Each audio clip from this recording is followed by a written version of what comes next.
किसान की कहानी जो आपके दिल को छू जाए। रामू नाम का एक छोटा किसान था। उसका जीवन सादगी और परिश्रम से भरा हुआ था। उसकी छोटी सी जमीन और उसके ऊपर उगने वाले अनाज ही उसका एकमात्र सहारा थे। वर्षा के अभाव में उसकी फसलें कई बार सूख जाती थीं, लेकिन रामू ने कभी हार नहीं मानी। एक बार जब उसकी फसलें पूरी तरह से नष्ट हो गईं, उसने सोचा कि शायद उसे खेती छोड़कर किसी और काम की तलाश करनी पड़ेगी। परंतु उसके गांव के कुछ बुजुर्गों ने उसे सलाह दी कि वो हिम्मत न हारे और अगले साल फिर से कोशिश करे। रामू ने उनकी बात मानी और इस बार और भी मेहनत से काम किया। आखिरकार उसके प्रयास और ईश्वर की कृपा से अगले साल उसकी फसलें खूब फली और उसने बहुत मुनाफा कमाया। रामू की कहानी हमें सिखाती है कि कठिनाइयों के बावजूद भी यदि हम मेहनत और हिम्मत से काम करें तो हमें सफलता अवश्य मिलती है। रामू की इस कहानी से प्रेरणा लेते हुए हमेशा सकारात्मक रहें और मेहनत करने से पीछे न हटें। किसान धनीराम की कहानी उस समय की है जब कृषि तकनीकें और साधन बेहद सीमित थे। धनीराम का परिवार पीढ़ियों से खेती करता आ रहा था। उनके पास थोड़ी सी जमीन थी जो फसलों की उपज के लिए ही समर्पित थी। धनीराम का दिन सूरज उगने से पहले शुरू हो जाता था। वो अपने बैलों के साथ खेतों में निकल पड़ता और दिन भर कड़ी मेहनत करता। कभी कभी फसल अच्छी होती तो कभी बारिश की कमी के कारण फसलें सूख जाती, लेकिन धनीराम ने कभी हार नहीं मानी। एक बार की बात है जब सूखे के कारण उसके खेत की फसल पूरी तरह से नष्ट हो गई। परिवार के पास खाने को भी अनाज नहीं बचा। धनीराम ने अपने गांव के अन्य किसानों से मदद मांगी, पर सबकी स्थिति एक जैसी थी।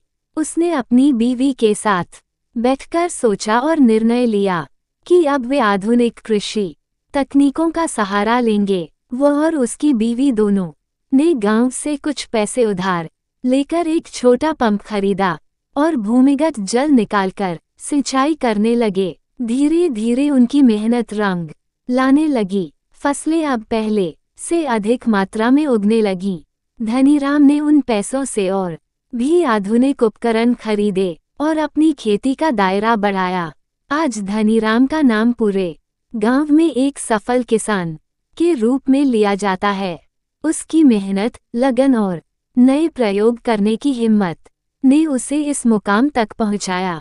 उसकी कहानी यह सिखाती है कि जीवन में चाहे कितनी भी कठिनाइयां आएं, यदि हम डटे रहें और नए उपायों को अपनाने के लिए तैयार रहें तो सफलता अवश्य मिलेगी। रामपाल एक मेहनती किसान था जो उत्तर प्रदेश के एक छोटे से गांव में रहता था। उसके पास बहुत कम जमीन थी और परिवार बड़ा। हर दिन सूरज उगने से पहल और देर रात तक काम करता था। अपने खेतों को संवारने और फसलों की देखभाल में लगा रहता था। कई सालों तक रामपाल ने संघर्ष किया। कभी मौसम ने धोखा दिया तो कभी फसल में कीट लग गए। एक बार तो उसकी सारी फसल बर्बाद हो गई और उसे अपनी जमीन गिरवी रखनी पड़ी। परिवार की आर्थिक स्थिति बहुत दयनीय हो गई थी, लेकिन उसने हार नहीं मानी। रामपाल ने अपने बच्चों को पढ़ाई पर जोर देने के लिए प्रोत्साहित किया। उसने निर्णय लिया कि वह पुरानी खेती की विधियों को छोड़कर कुछ नया करेगा। उसने नए बीज और आधुनिक खेती की तकनीकों के बारे में जानकारी जुटाई। गांव के अन्य किसानों ने उसका मजाक उड़ाया, पर रामपाल ने अपनी राह नहीं छोड़ी। उसने अपनी पत्नी के साथ मिलकर खेती के नए तरीके अपनाए। ड्रिप इरिगेशन, जैविक खाद और फसल चक्र जैसी तकनीकों का इस्तेमाल किया। धीरे धीरे उसकी फसलें सुधरने लगीं और उपज बढ़ी। कई सालों की मेहनत और प्रयासों के बाद रामपाल की मेहनत रंग लाई। उसकी फसलें अब गांव में सबसे अच्छी होती थीं और उसकी आर्थिक स्थिति भी सुधर गई। उसने अपने बच्चों को उच्च शिक्षा दिलाई और उनकी मेहनत का फल पाया। रामपाल की यह कहानी हमें सिखाती है कि चाहे कितनी भी कठिनाइयां आए, हमें मेहनत, साहस और नए तरीकों को अपनाने से पीछे नहीं हटना चाहिए। उसकी दृढ़ता और आत्मविश्वास ने उसे और उसके परिवार को एक नई राह दिखाई। अगर कहानी अच्छी लगी हो तो चैनल को सब्सक्राइब करें।